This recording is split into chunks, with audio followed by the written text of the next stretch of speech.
We prepared ourselves. We thought we had anyway. You resolve yourself. Perhaps even your faith is so strong that you believe everything is and will be okay. But you have no way of knowing until that day comes. We reached the vet's office. I placed my scarf over Ginger's anxious eyes as Neil carried her up the long stairway and inside. We were late and made to wait.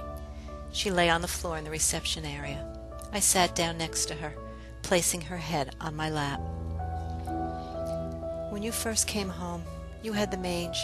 I had to bathe you with a chemical wash. I tried to ease your stress by telling you stories while I bathed you. Originally, they were stories of our decision to adopt you and your first days home. Later, when you had to face such unpleasant moments, like after a skunk encounter, I would continue the growing tales of your life, our life together. One more story, Ginger, for you and for me. The story we wrote together.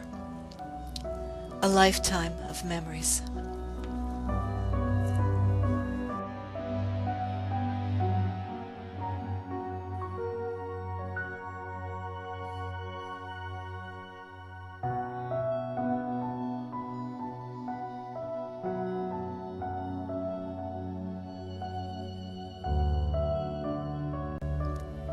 I was back in school at the time and enrolled in an online class for math.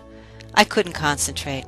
I dropped the class and focused my energy on writing a story about my dog, for me, to help me heal. It was during this process that I decided to focus on an education in counseling. My research was designed to study the belief that grief is dependent on the level of love we feel for the deceased, be it man or animal. Grief associated with pet loss is largely overlooked. For this study, a small population of those who have suffered both the loss of a human and a pet will fill out 2 assessment questionnaires designed to evaluate the emotional response towards the grief associated with both human loss and pet loss. Acknowledging the emotional grief experienced over losing a beloved pet offers an opportunity for a healthy mourning process, without which an individual may never learn to cope with the emotions associated with that loss. Your assignment for this course is to create a research project. So let me ask you this: who are you, and what brought you here?